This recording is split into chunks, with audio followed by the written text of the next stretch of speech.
The city has seen one of the highest license compliance rates of any major North American city.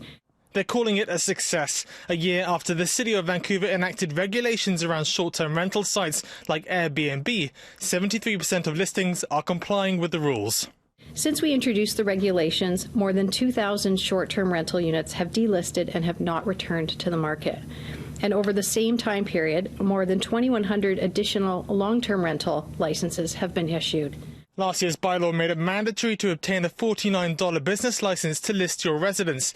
It also has to be your primary home. Today, the city is investigating over 3,000 non-compliance cases and has handed out over $100,000 worth of tickets and fines. $62,000 of fines that have been successfully collected through the court system.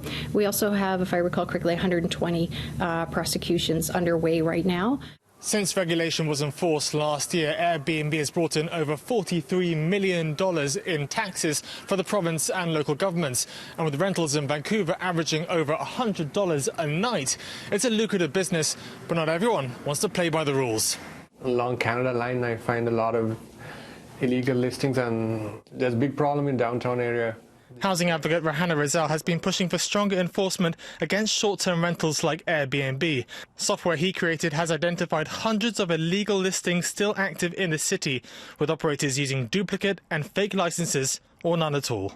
The city has tried very hard to make the enforcement happen, but when I look at the data that I have gathered, I see that there are a lot of gaps remaining. City Council approved new measures this week to further enforce regulations, like getting the province involved to deal with illegal listings. Right now, it usually involves a lengthy legal process. It's up to the city to go through an onerous legal process to get it taken down. The entire process can take many, many years, and if it takes 2 years to get a listing shut down, they're going to be operating for those 2 years. The city says they're planning to step up enforcement, but admit with a team of only 7, they rely heavily on compliance. They say their next focus is on commercial and fraudulent operators, as well as listings that are unsafe. In Vancouver, Tom Walsh, City News.